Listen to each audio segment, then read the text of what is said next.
अस्सलाम वालेकुम दोस्तों, कैसे हैं आप सब लोग? ठीक हैं? उम्मीद करता हूँ सब खैरियत से होंगे। आज इस सेशन में एक नई बात लेके आया हूँ, एक नया टॉपिक लेके आया हूँ, पर बहुत ही इम्पोर्टेंट टॉपिक है। आपकी ज़िंदगी में ये ज़रूर मदद करेगा। इस टॉपिक का नाम है एसओपी। आज के इस दौर में 2020 के साल में ये नाम आपने बहुत सुना होगा, एसओपी एसओपी एसओपी, जब से ये कोरोना वायरस डिज़ीज़ स्टार्ट हुई है। तो मेरा फ़ोकस उस कोरोना वायरस डिज़ीज़ पे नहीं है, मेरा फ़ोकस सिर्फ इस एसओपी के नाम से है, इसी टॉपिक पे है। इसी के बारे में बताऊंगा कि ये क्या है, इसका क्या काम है और इसकी किस वजह से हमें ज़रूरत पड़ती है और इसके फ़ायदे क्या हैं और इसका तरीक़ेकार क्या है इसको इस्तेमाल करने का। तो शुरुआत करते हैं। पहले ये बता दूं कि एसओपी का फुल फॉर्म क्या है। एसओपी कहते हैं कि स्टैंडर्ड ऑपरेटिंग प्रोसीजर्स। अगर इसको आसान उर्दू में आपको बताना चाहूँ तो वो इस तरह से बता सकता हूँ कि एक मयार के मुताबिक किसी भी काम को मुकम्मल करने के लिए जो तरीका बनाया जाता है उसको हम एसओपी बोलते हैं। ये जो वर्ड ना स्टैंडर्ड स्टैंडर्ड का मतलब है कि एक मयार है, ना उससे बात नीचे गिरेगी ना उससे ऊपर जाएगी। ऑपरेटिंग लफ्ज़ से मुराद ये है कि ऑपरेशन, जब उस पर आप एक्शन ले रहे होते हो, जब वो काम कर रहे होते हो, तो ये वर्ड इस तरह से ऑपरेटिंग यूज़ कर रहे हो इसमें हो रहा है। और रही बात आखिर में प्रोसीजर्स, तो प्रोसीजर्स वो एक एक पॉइंट है, वो एक एक बात है जो आप पढ़कर, देखकर, सुनकर जब आप उस पर अमल करना शुरू करते हो तो जो आपका टास्क होता है, जो आपका टारगेट होता है, जो आपका गोल होता है, वो आसानी से अचीव हो जाता है या कंप्लीट हो जाता है या फुलफिल हो जाता है। अब एसओपी की थोड़ी सी डेफिनेशन मैं आपको बता दूं। डेफिनेशन कुछ इस तरह से है कि when you explain in a detail manner each and every point for the reason of the viewer, the listener, the reader can easily understand and start take action as much as possible. तो जब कोई भी पढ़ने वाला, कोई भी सुनने वाला या कोई भी क्या कहते हैं देखने वाला, जब ये बातें पढ़ेगा, सुनेगा या देखेगा तो उस पर जब वो अमल करना शुरू करेगा तो उसको काम करने में आसानी हो जाएगी। ये इसकी डेफिनेशन है। इसके बाद आगे इसकी अगली पॉइंट आ रही है कि what is the need of SOP. आखिर क्या ज़रूरत पड़ती है कि एसओपी को बनाया जाता है या एसओपी को यूज़ किया जाता है। तो पहले तो मैं आपको ये बता दूं कि एसओपी दरअसल बिज़नेस पर्पस के लिए यूज़ होता है। जी हाँ, अगर आप बिज़नेसमैन हो और चाहते हो कि मेरा बिज़नेस आज अगर एक शहर में है, चाहे वो छोटी सी मिसाल ले देता हूँ, क्या कहते हैं, एक होटल है, रेस्टोरेंट आप चला रहे हो, आज वो एक ही शहर में है, आप उसमें काम कर रहे हो, आप उसमें से बिज़नेस कर रहे हो, अपना घर का ख़र्चा चला रहे हो। लेकिन अगर आपके माइंड में एक पिक्चर बनी हुई है कि मेरा ये होटल जो है, ऐसी और ब्रांचें पाकिस्तान के पूरे एक एक शहर में हों, तो क्या करें? इसमें लाजमी बात है, इन्वेस्टमेंट लगेगी, पैसे लगेंगे, स्टाफ लगेगा, सोर्सेज लगेंगे, इसके अलावा क्या कहते हैं, बहुत सारी नॉलेज लगेगी।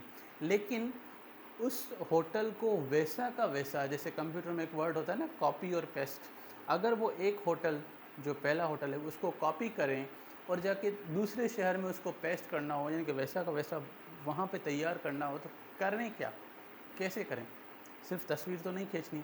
इसका मतलब ये है कि वहाँ पे ये एसओपी काम आएगी, क्योंकि इस एसओपी में अब क्या होता है कि आपने एक एक पॉइंट लिखनी होती है कि भाई इस होटल की लुक कैसी है, इस रेस्टोरेंट में कुर्सियाँ किस नौइयत की लगाई हुई हैं, इस होटल में बावर्ची की जो कुकिंग स्टाइल है वो क्या है, यहाँ पे कौन कौन से खाने बन रहे हैं। इसके अलावा जो बैठने की अरेंजमेंट है कि भाई दो कपल हैं तो दो सीट्स, तीन लोग हैं ना तीन अलग जगह, चार हैं तो चार की अलग जगह, कोई बड़ी फैमिली है तो उसके लिए अलग जगह, फैमिली है तो फैमिली के लिए अलग जगह, पूरे मर्द हजरात है तो उनके लिए अलग जगह। ये एक एक चीज़, एक एक पॉइंट आपने अपनी कॉपी पे या अपने कंप्यूटर पे या किसी भी तरीके से उसको से लिखना होता है, ताकि जब अपना आप नेक्स्ट स्टेप ले लो, यानी कि जो दूसरे शहर में जा रहे हो, वहाँ पे वो खुलने से पहले आपके माइंड में ये सब कुछ होना चाहिए। जब होगा तभी जाके आप वहाँ पे वो स्टार्ट करोगे। जैसे ही वहाँ पे कंस्ट्रक्शन हो गई, होटल तैयार हो गया, अब स्टाफ चाहिए। अगर स्टाफ चाहिए तो स्टाफ भी उसी नौइयत का चाहिए, वैसी ड्रेसिंग होगी, वैसे ही बोलने का तरीक़ेकार होगा, वैसे ही खाने का जायका होगा, एक एक चीज़ वैसी होगी। अब वैसी तभी हो सकती है जब आपने उनकी एक एक चीज़ लिखी होगी, और वही लिख कर जब आपने नया स्टाफ हायर कर दिया तो उस स्टाफ को ट्रेनिंग के दौरान एक एक चीज़ सिखाओगे, पढ़ाओगे, समझाओगे कि भाई इसको पढ़ लो। और इसी तरीके से आपने कुकिंग करनी है, आपने इसी तरह से सर्विस देनी है, और इसी तरह से ये क्या कहते हैं, अरेंजमेंट करनी है कि कुर्सियाँ कैसे रखनी है, ये एक एक चीज़ जो है किस तरह से सेट होगी। तो ये काम है एसओपी का। उसके बाद आगे आ रहे हैं how SOP can be create, जो कि अभी थोड़ी देर पहले बता चुका हूँ कि एसओपी बनती कैसे है। इसके 3 तरीक़ेकार हैं, बहुत ही सिंपल हैं। अगर आप लिखना चाहते हो तो फिर रजिस्टर पे, डायरी पे या किसी भी क्या कहते हैं पेज पे उसकी एक एक पॉइंट लिखो कि भाई क्या कहते हैं वहाँ का एनवायरनमेंट क्या है, लिखो। वहाँ के सर्विस किस तरह की है, लिखो।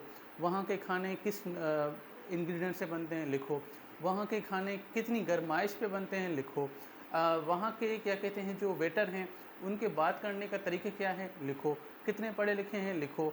क्या कहते हैं उनमें कितने वेटर मेल हैं, कितने फ़ीमेल हैं, लिखो। मेल वेटर्स कहाँ सर्विस देंगे, लिखो। फीमेल वेटर्स कहाँ सर्विस देंगे, लिखो।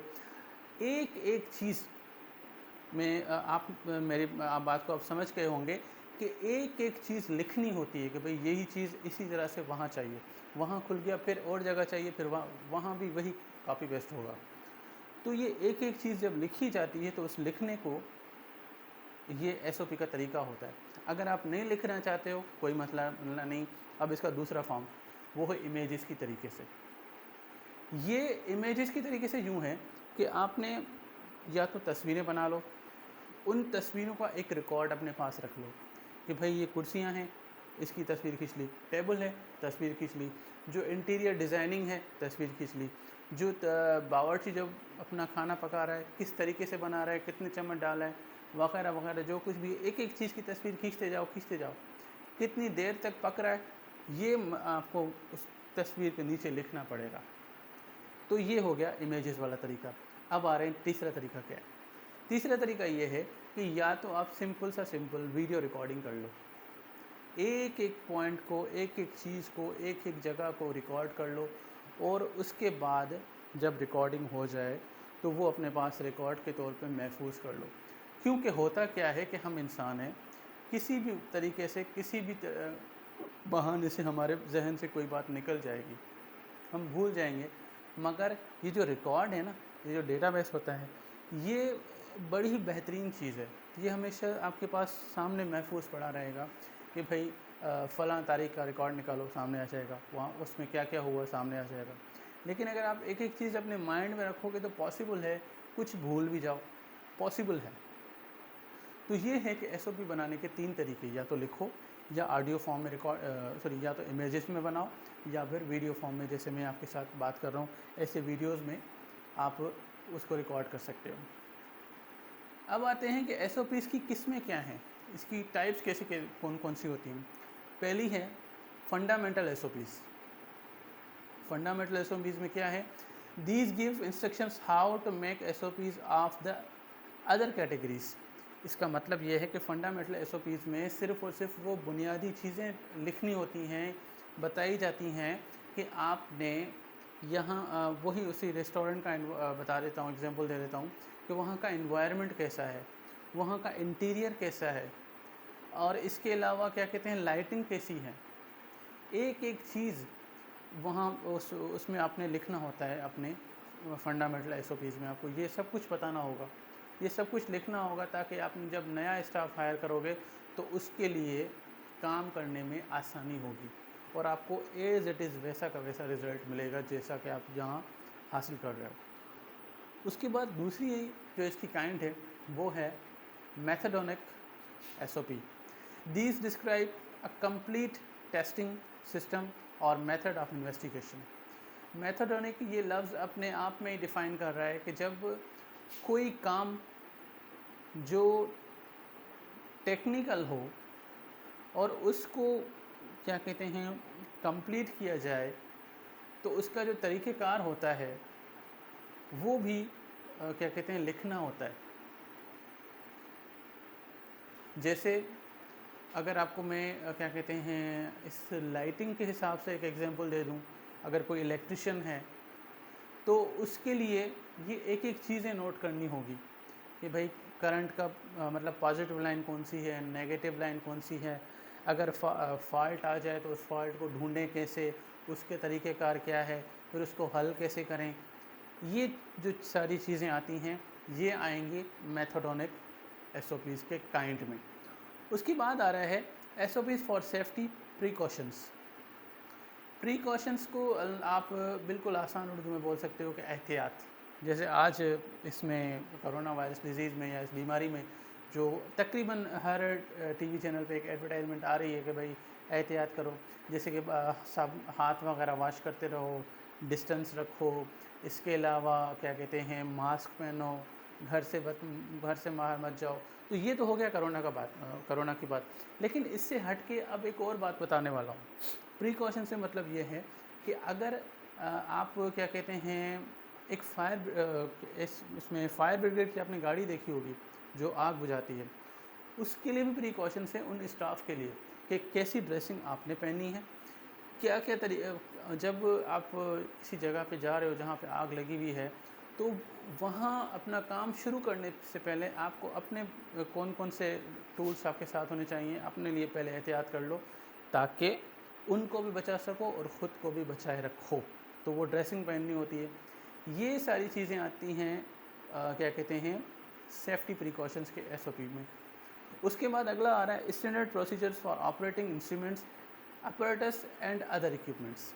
ये मेडिकल लाइन की फील्ड है कि जब डॉक्टर्स वगैरह जो हैं ऑपरेशन थिएटर में जा रहे होते हैं तो ये आपको बहुत ही ये जो पॉइंट आपको बताने जा रहा हूँ पहले आपको एक्सप्लेन कर दूँ, फिर इसकी एग्जांपल आपको यूँ दूंगा कि आप वेरीफाई करने के लिए यूट्यूब पे जब वीडियो सर्च करोगे तो आपको रिज़ल्ट मिल जाएगा। जब डॉक्टर ऑपरेशन कर रहा होता है, कौन सा वाला, नया वाला जो बिल्कुल जिसका फर्स्ट अटैम्प्ट है, तो वो ऑपरेशन करने से पहले वो सारी चीज़ें पढ़ता है कि भाई जब ये ऑपरेशन स्टार्ट हो तो पहले क्या करें, उसके बाद क्या करें, उसके बाद क्या करें, उसके बाद क्या करें, कौन सी चीज़ उठाएं, किससे काटें, किससे जोड़ें। ये एक एक चीज़ वो एक किताब में लिखी हुई होती है। इसको पढ़ने के बाद फिर उनके साथ एक सीनियर होता है जो उनके साथ उस ऑपरेशन में अटैच होता है, उनके साथ इकट्ठा होता है। तो यूँ समझें कि ये फ़िलहाल जो इसकी पहली ऑपरेशन है इसमें इसका 30 से 40% कंट्रीब्यूशन होगा, बाकी मेजर पोर्शन वो जो सीनियर डॉक्टर है वो कर रहा होगा, ये सिर्फ उसको नोट करता जाएगा। अगला आ रहा है SOP फॉर एनालिटिकल मेथड्स। ये है ग्राफ जो होते हैं जिसमें क्या कहते हैं एक्स एक्सिस और वाई एक्सिस जो ग्राफ्स वगैरह बन रहे होते हैं, तो उसमें ये SOP इस तरह से काम कर रही होती है कि इसमें पता चल जाता है कि इसमें आप आराम से पता लगा सकते हो अपने बिज़नेस की सेल्स के बारे में, अपने बिज़नेस के लायबिलिटीज़ के बारे में, अपने बिज़नेस के प्रॉफिट्स के बारे में, इसके अलावा डिमांड के बारे में, सप्लाई के बारे में। एक एक चीज़ अगर आपको रिज़ल्ट उस एक एक चीज़ की अगर आपको रिज़ल्ट चाहिए, उसके बारे में आप इंफॉर्मेशन चाहते हो, तो वो इस तरह की जो SOP होती हैं SOP फॉर एनालिटिकल मेथड्स वो आपको मिल जाते हैं। उसके बाद आ रही है SOP for the preparation of reagents.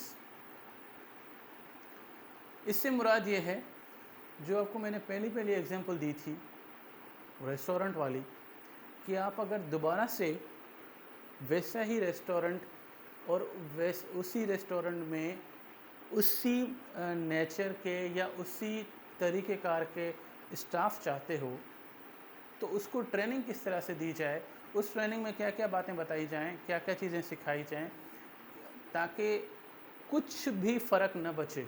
फ़र्क बचे तो सिर्फ फेसेस का, क्योंकि चेहरे तो अलग अलग हैं। कुछ फ़र्क न बचे सर्विस देने में, कुछ फ़र्क न बचे रिज़ल्ट निकलने में, कुछ फ़र्क न बचे जो फाइनल प्रोडक्ट तैयार होने में और कंज्यूमर तक पहुंचने में। उसके बाद आ रहा है SOP for the quality assurance. ये वर्ड या ये लाइन ज़्यादातर मोस्टली यूज़ हो रही होती है उन तमाम बड़ी की बड़ी कंपनियों में, बड़ी बड़ी ऑर्गेनाइजेशंस में, जहाँ पे बल्क क्वांटिटी में प्रोडक्शन होती है, जहाँ पे बहुत बड़ी तादाद में कोई भी स्टॉक तैयार हो रहा होता है। फिर वो चाहे सेवर्स हों, चाहे पंखे हों, चाहे लैपटॉप्स हों, चाहे मोबाइल फ़ोन्स हों, चाहे क्या कहते हैं घड़ियाँ हों, चाहे अपना सेल फोन्स हों, कुछ भी हो, लेकिन जहाँ पे प्रोडक्शन हो रही हो उस प्रोडक्शन में इसी का काम होता है। क्वालिटी एश्योरेंस से मतलब ये है कि जब वो प्रोडक्ट तैयार हो गई तो तैयार होने के बाद और मार्केट में पहुंचने से पहले इसका एक टेस्ट होता है कि क्या ये चीज़ मार्केट में जाने के काबिल है। तो वो उनकी छोटी छोटी नुस्खों को, उनको बारीकियों को देखते हैं। अगर उसमें कोई डिफ़ेक्ट है तो उसको वापस भेज देंगे कि दोबारा बनाओ। अगर ओके है, कुछ भी डिफ़ेक्ट नहीं है, तो उसको आगे फॉरवर्ड कर देंगे। तो ये छोटी छोटी पॉइंटें होती हैं, उसको डिटेल में एक्सप्लेन किया जाता है, लिखा जाता है। उन उन पॉइंटों को आप इसी में ऐड कर सकते हो, SOP फॉर क्वालिटी अश्योरेंस। उसके बाद आ रहा है SOP for how to deal with complaints. जी हाँ, how to deal with complaints. अब ये एक दुकानदार से लेके कंपनियों तक, एक दुकानदार से लेके कंपनियों तक बड़ी ही सिंपल सी बात है कि अगर आपको मैं छोटी सी दुकानदार की एग्जांपल दे दूं कि एक दुकानदार है, वो काम कर रहा है इसका क्या कहते हैं पंखों का या सेवर्स जो लाइटिंग का। उसने एक नया स्टाफ अपने साथ, एक लड़का अपने साथ हायर कर लिया।